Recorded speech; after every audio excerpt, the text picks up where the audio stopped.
मित्रांनो हा फ्लॅट हा EWSचा फ्लॅट आहे सिडकोचा, खारघर सेक्टर 14, जे डीमार्टच्या जवळ आहे आणि बस डेपो सिडको प्रोजेक्ट पण म्हणतात याला.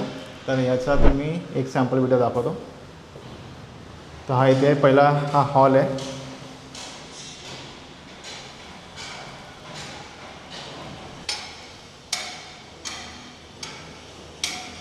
नंतर हा किचनमध्ये 2 प्लॅटफॉर्म दिला आहे.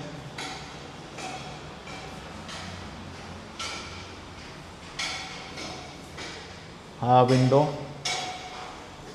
हा वरती एक स्पेस दिला आहे. खाली पण कॅबिन आहे मॉड्युलर किचनसाठी. ह्या साईडला पण दिलं आहे आणि ते इथे पण दिलं आहे.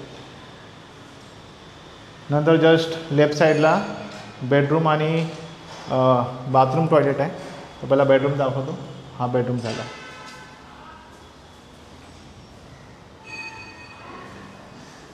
तर हा सेम पॅटर्न आहे सिडकोचा. इथे एक स्पेस दिला आहे कबर्डसाठी.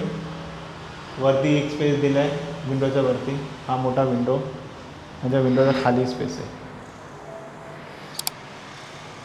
नंतर स्विचेस आणि वरती एक स्पेस दिला आहे. डोरला सरमायका लावलेला आहे. इंटिग्रेटेड लॉक आहे पूर्ण, आतमध्ये बसवलं आहे. गेज ब्रँड आहे. व्हिडिओ आवडला तर व्हिडिओला लाईक करा, शेअर करा आणि चॅनलला सबस्क्राईब करा. थँक्यू.